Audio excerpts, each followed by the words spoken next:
नमस्कार. मी सौ स्नेहल मनोज कडू, ग्रामपंचायत अशोकनगर प्रशासक. मुख्यमंत्री समृद्ध पंचायत राज अभियान ह्यामध्ये माझं गाव पात्र होतं. पात्र असलेल्या गावाची ऑनलाईन माहिती ही ऑपरेटर आणि सचिव यांनी षडयंत्र रचून नमूद केली.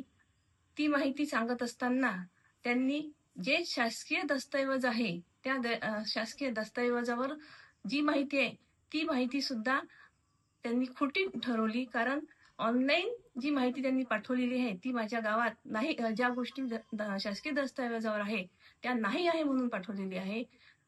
ती माहिती म्हणजे शाळेमध्ये पिण्याचे पाणी नाही आहे, शाळेमध्ये संडास बाथरूम नाही आहे, अंगणवाडीत शौचालय नाही आहे, अंगणवाडीत पाण्याचा स्रोत नाही आहे, ग्रामपंचायतला सुद्धा पाण्याचा स्रोत नाही आहे. त्याचबरोबर ग्रामपंचायत ही संगणकीकृत नाही आहे, हे सुद्धा त्यात नमूद केलेले आहे. गावामध्ये सगळ्या सोयी असून स्मशानभूमी नाही आहे किंवा मग गावामध्ये सौर ऊर्जा नाही आहे. ह्या सर्व पद्धतीच्या हे जे त्यांनी नमूद केलेले आहे त्या सगळ्या खोट्या आहेत.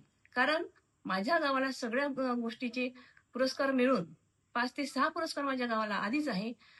तर माझ्या गावाला अभियानापासून वंचित ठेवण्यासाठी यांनी सचिव आणि ऑपरेटर यांनी षडयंत्र रचलं आणि ऑनलाईन मार्क हे फक्त 18 भरले. मला ह्या गोष्टीचा गावासाठी अपमान झाल्याबद्दल न्याय पाहिजे आहे, एवढी माझी मागणी आहे.